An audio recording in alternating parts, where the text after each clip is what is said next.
As a psychologist, I have the privilege of listening to people's deepest longings and wishes. And in the hours I've spent in the chair, I've noticed a distinct trend. This trend relates to something so fundamental, so basic and crucial that I believe it's at the heart of everything we want in life. And if I was asked to give you a summary of what that is, it would be simply this: I want more connection in my life. Connection is at the heart of everything that we experience while we're living, and it's what we think about on our deathbeds. I mean, think about it. Can we really enjoy a thing? Can we really be in a meaningful experience without connection? But here's the strange part. We know the word for connection, but what does it really mean when we say we want more connection? We haven't really defined it. Gabe, a young physician, was sitting in my office. He said he wanted more connection, and I asked him specifically what he meant by that, and in spite of his remarkable intelligence, he didn't have an answer. So we looked it up in Webster's dictionary, and it described the linkage of two things, but it didn't even come close, as you can see on the slide, to describing the fullness and the complexity of what Gabe was talking about, which is counterintuitive because connection shows up so much in the context of therapy. And so I decided to look it up in the American Psychological Association. They must have a definition. But to my shock, they had none.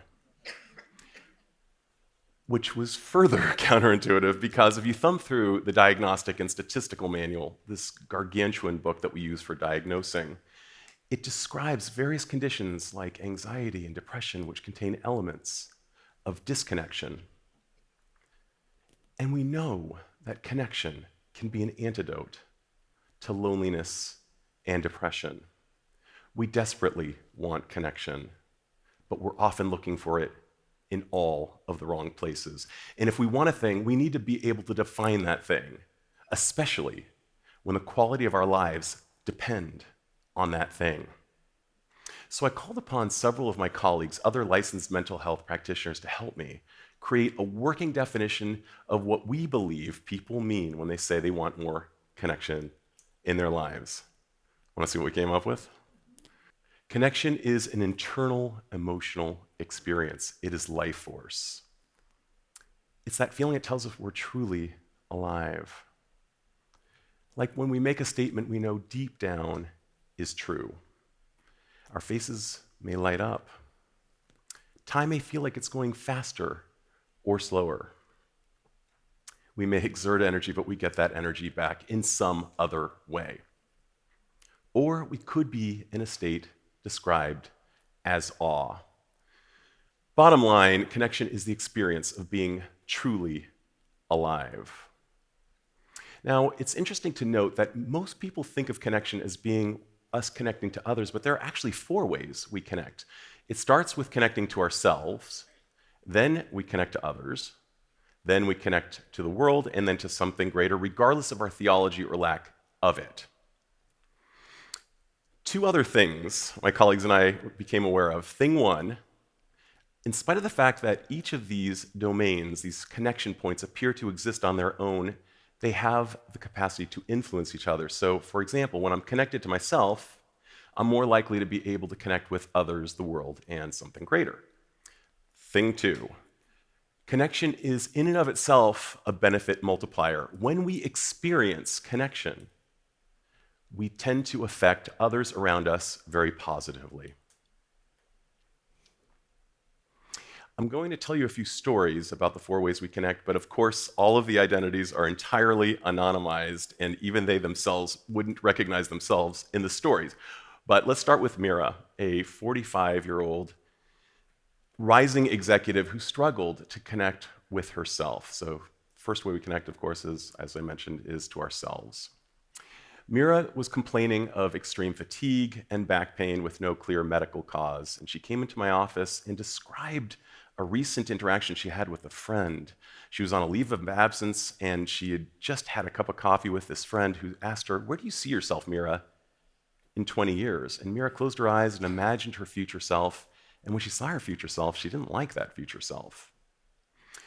After a while, I asked her, "Mira, what's something that you used to do that you loved doing but you stopped doing, perhaps because school or work got in the way. Mira did not blink. She said gardening. She used to garden as a child. She did it with her grandma. It was her favorite thing in the world. Well, within a few weeks, Mira began transforming her backyard into a lush, beautiful garden space full of vegetables, trees, and other plants. She started geeking out to gardening podcasts. She invited her friends over and her family over for barbecues. Because Mira connected with a long-lost part of herself, the gardener part, she became revitalized. She returned to work completely happy with no fatigue, no back pain.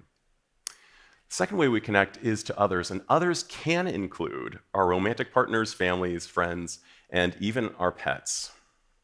Clint, a 40-year-old attorney, was struggling in this area. He'd come home from work, he'd crack open a beer, go into his man cave, and turn on his favorite sports channel. He lived very separately from his family, and that was normal for him. That's how his father did things.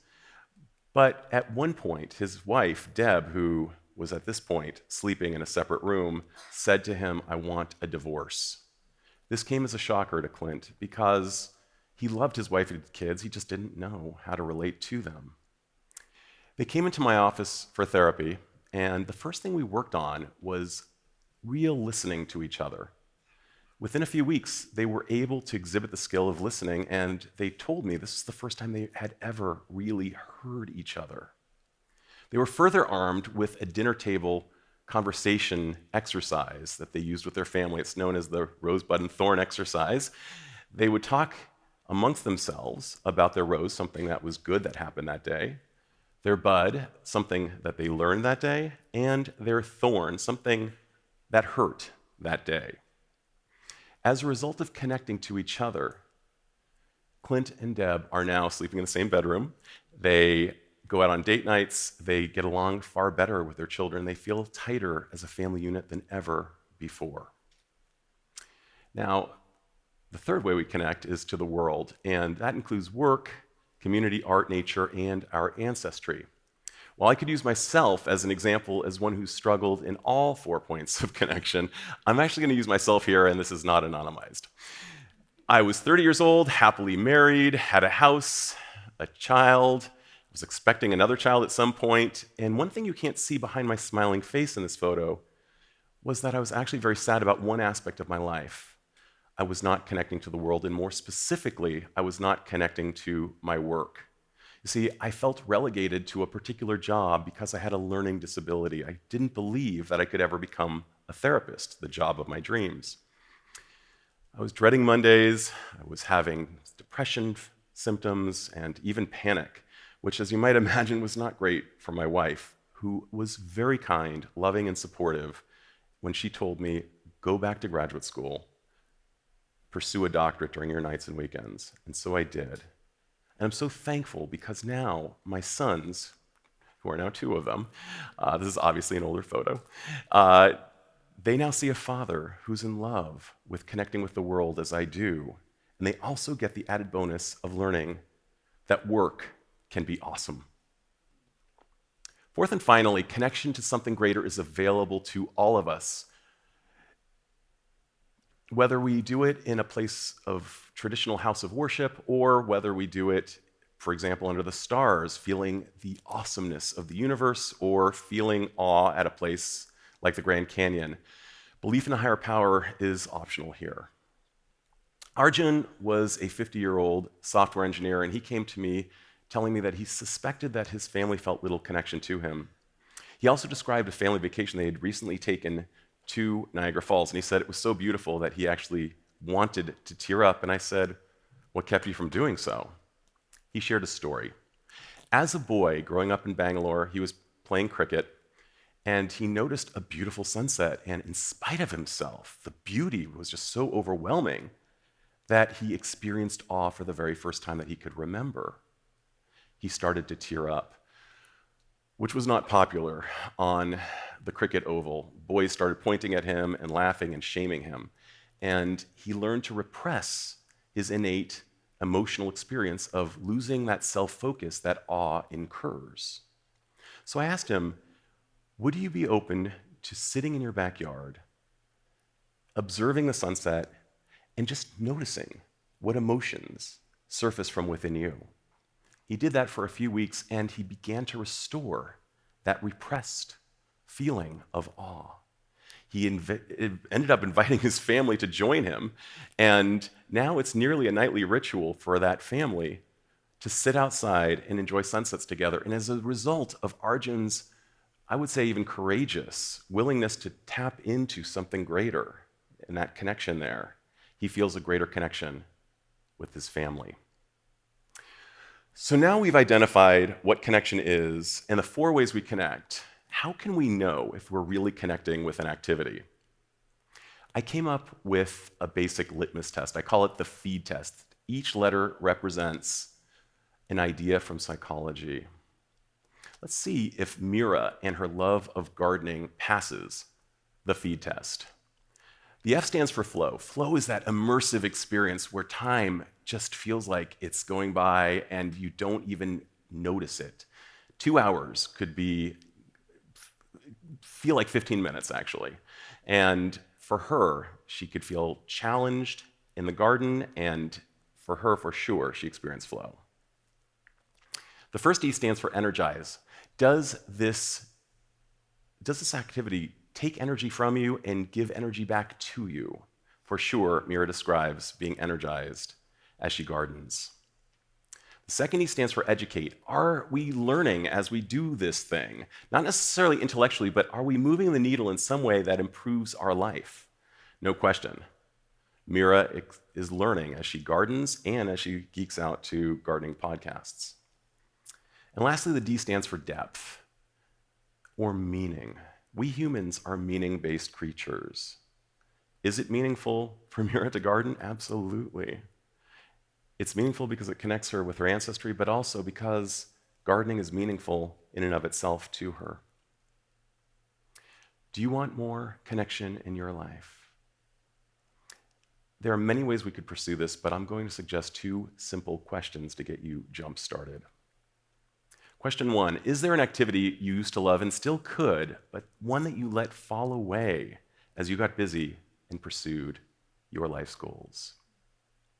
Take a moment.